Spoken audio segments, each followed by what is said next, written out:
once. Really? He asked me to play a concert with him.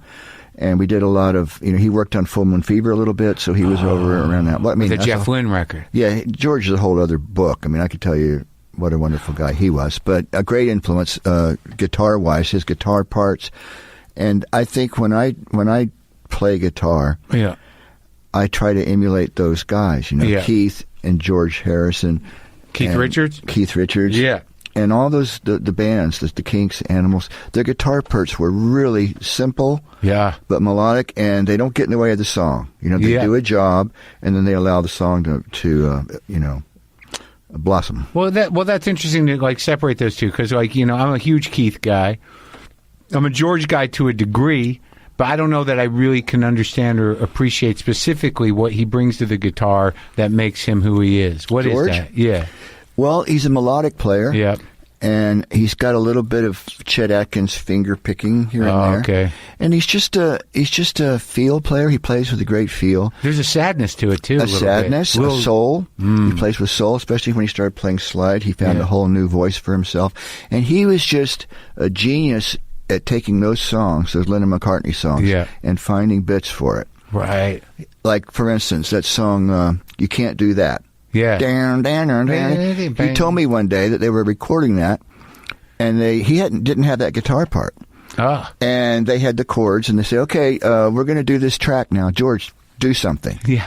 And so he just went down, down, down, down, down, down, which is the lick. Yeah. It makes the song. Right. And that's the kind of player he was. He could come up with just the right piece that fit the song. That's amazing. And that's a genius. I mean, to me.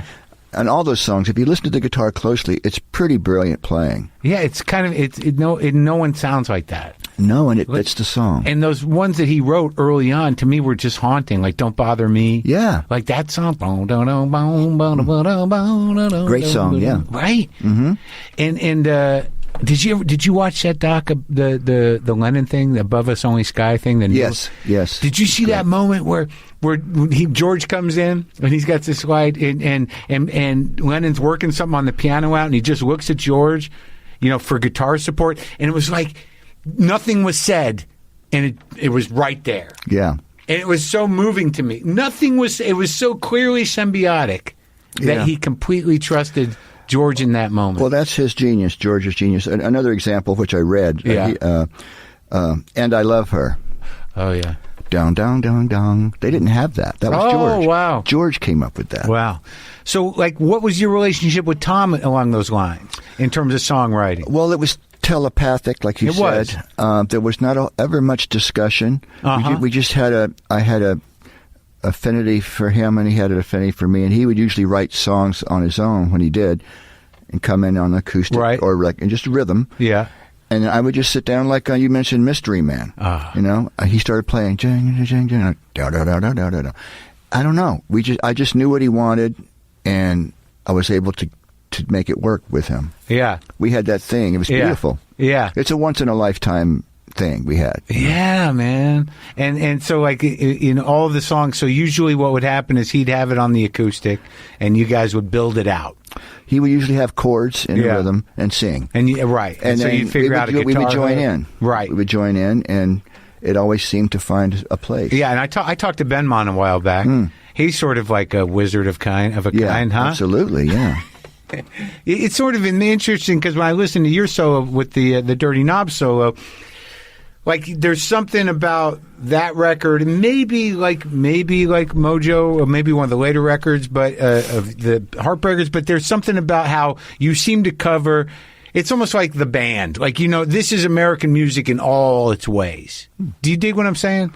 I know, but I didn't think about that. No, I know, but you know what I'm you're saying. That's a nice compliment. Thank you. Because I think Tom Petty and I go and you guys, the Tom Petty songbook is like a fucking classic American thing, man. Well, thank you. Right? I'm proud of those songs. Yeah.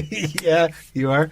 Good. And I think that's why the Heartbreakers lasted. One reason they lasted so long is the songs are good and they hold up over time. Yeah. Oh, for sure, man. Oh, definitely. But now, when you go out with, how did the Fleetwood Mac trip happen? Well, Tom passed away, And I took some time, and then I realized I'd always thought my band, the Dirty Knobs, that if the Heartbreakers ever take a hiatus, that's what I want to do. I was at the second to the last show, by the way, at the Bowl. Oh, yeah. Well, good. You got a piece of that last. Yeah, I did. So I took some time to grieve a little bit, and then I started working on the Knobs record, and I had it like 3/4 or more done, and then I got the phone call from Mick one day. And have you met him before? I had met him. Yeah, I'd done a session with him once, but I didn't know him that well. Yeah. But I know Stevie really well. Anyway, he called up and said, I've been listening to your catalog, and we want you to join the band. It's not an audition.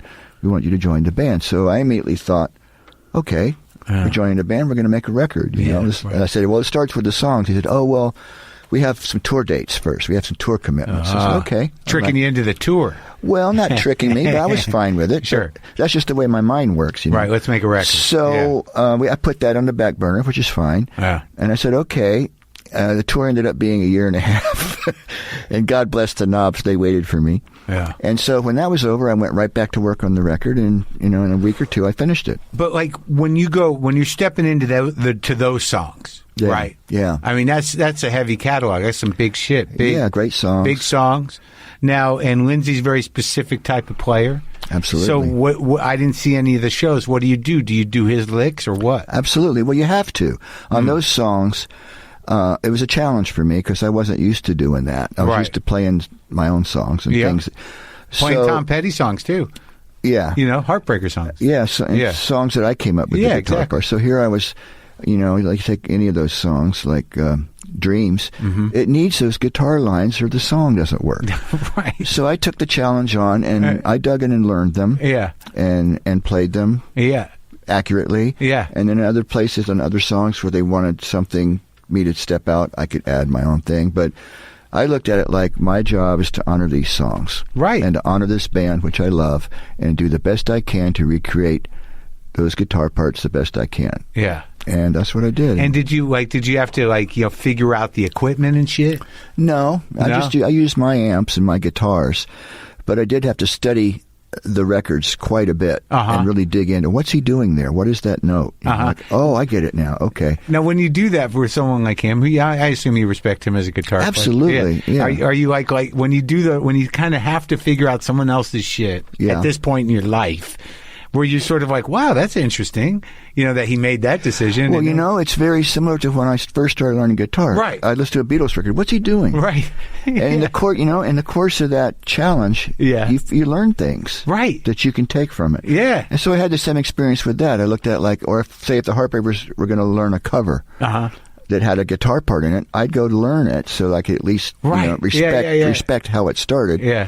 And I found it was a very interesting process to study those songs and figure out what was going on the guitar, and I learned a lot. Yeah, because he's a different kind of guitar player than you. He is, yeah. And some ways were similar, though. Yeah. Say, Go Your Own Way at the end, when the soaring guitar. Yeah. And that kind of stuff, we play in a similar way, sort of. Yeah. And so those things were easy. Some of the more intricate finger picking and little lines he was doing took a little work for me to pick it out and figure out what was going on. But I think I got it down pretty good. And so are you going to make a record with them? Maybe. Oh, you don't know? I don't know yet. I know we're going to take 1.5 years off and then see what they want to do. He's a hell of a drummer, isn't he? Oh, that rhythm section, I love that every night. John and Mick. Yeah. Were you a Peter Green fan? Yeah, I like Peter Green. Yeah. I liked Page and Beck and Clapton. Yeah. And Mick Taylor, maybe more. Sure. My taste. Sure. But Peter Green was definitely up there. Yeah. You ever played with Mick Taylor? I haven't, but I would love to. I love his playing. Yeah, I haven't heard him in a while. Oh, he's good. Yeah. He has that feel. Yeah. Oh, yeah. He's slippery, man. Yeah. So when I didn't realize until I was kind of poking around doing research, because me and my buddy Dean were talking about Don Henley, and you made some big songs with him. Yeah. I mean, two. Yeah, the Boys of Summer, right? Right. And now, what was the process of writing with Don Henley?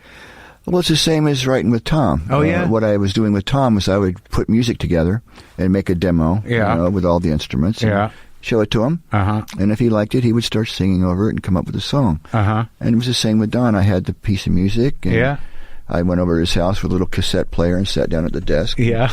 He listened in total silence. Right. And then I said, okay. And I left. And on the way home, the phone rang. He said, I wrote the great song to your music. I can't wait to do it.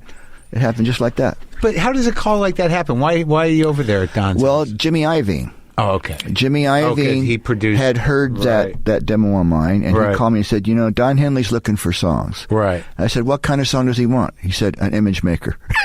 Interesting. But you're already well on your way with the Heartbreakers, Oh, yeah, right? we were already deep in. And Iovine was your guy, right? He produced Damn the Torpedoes and a couple of albums in that era with us. Right. Okay. Our first mainstream commercial breakthrough was produced by Jimmy Iovine. He made the huge thing. Damn the Torpedoes, yeah, with Refugee and Here Comes My Girl and all those songs. That was Jimmy? Jimmy Iovine, yeah. And then so Dan, okay. So was that your fourth record or your third? Our third record. Okay, so that was the big record. It changed everything, yeah, for us, yeah.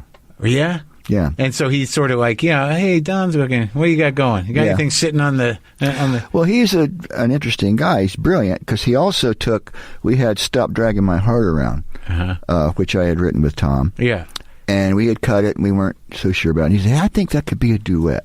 He just happened to be doing a record with Stevie Nicks. So that's how that happened. This over here, put this over here. That's how that happened. Yeah. Are you guys still friends? Oh, yeah.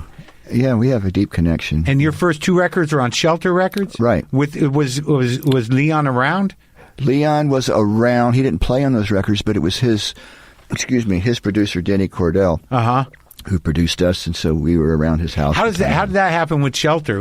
So you guys are, because I remember, what I remember when I was a kid, when the first Tom Petty record come out, it didn't really catch on here until later, right? Right. It was like England was a big deal, and they, and then it came back around. You know what I mean? Exactly. Yeah, that's how it happened. But with Shelter Records, did you know anything about Shelter Records? Did you No, we were in Florida and we made a demo. Yeah. And sent it out, and I think maybe London Records called back.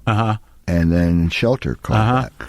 And Tom liked Denny Cordell. We all did. Yeah. We just hit it off. And so it was his label. Yeah. We were going to go out to California. We stopped at Tulsa on the way where Leon had a studio.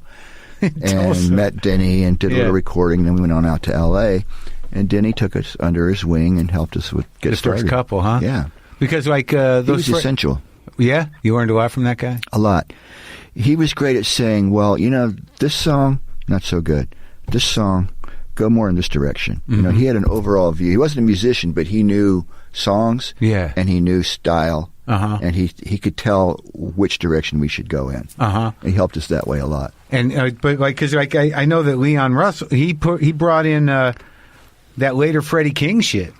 True. On and Shelter. J.J. Cale. All that stuff. It was a great time. Dwight Twilley was on our label. Oh, right. It was a really interesting time. A lot of stuff was going on. And then I remember, I'm sure you've covered this shit before, but obviously. But what makes the big shift? Jimmy comes in, but you guys were between labels, or he took you? How does that happen? Well, it's a long story, but we were on Shelter Records. Yeah. And they were having some financial trouble, and they sold their label to ABC Records without telling us, and then ABC sold to MCA without telling us. So we went, wait a second, you can't do that. We don't want to be on that label. Right. We're not going to record. For MCA. Yeah. Yeah. So we did a lawsuit tour. Yeah. To make money, because we weren't going to. We were playing hardball. We're not going to record until you fix our deal. Right. Because they had us under the old deal, which was kind of a shit deal. Yeah. Right. I won't go into details. Right, but, the Creedence Clearwater Revival deal. We wanted to renegotiate a fair deal, and then we'll record. And eventually they came around. Oh, yeah. And then around that time, we need a producer, and we'd heard Patti Smith record, Because the Night. Oh, yeah. We said, Jimmy Iovine produced that. Let's get him. Oh, yeah. And so he came in and got us that sound, and we made that third record. It's so interesting, man. That's how stuff happens. You just, Yeah. Well, you fought for destiny. Something, though. It's destiny, but you fought for something. You could have gotten lost. Yeah, we fought for it, yeah. Yeah, but you guys stood up for yourselves. True. Do you got any relationship with Springsteen? I know him. I produced an album for his wife, Patty, back in the 80s that I'm really proud of. Yeah. Most people haven't heard it, but it's a really good record. Sweet record? Yeah. And we have a good relationship, but we're not friends. We don't hang out or keep in touch. Because I think, like, for me, like, in terms of, like, great American music of the last 40 years, it's, Springsteen and Petty, man. Yeah. All the way. Yeah, we got lumped in with him for a while there. You did? Like, totally different, man. Well, it's okay, though. Yeah, it's totally different. In some ways, yeah. In terms of the approach. How about Keith? Did you ever play with Keith? I played with Keith at a rehearsal once. Was that a big thrill? Oh, it was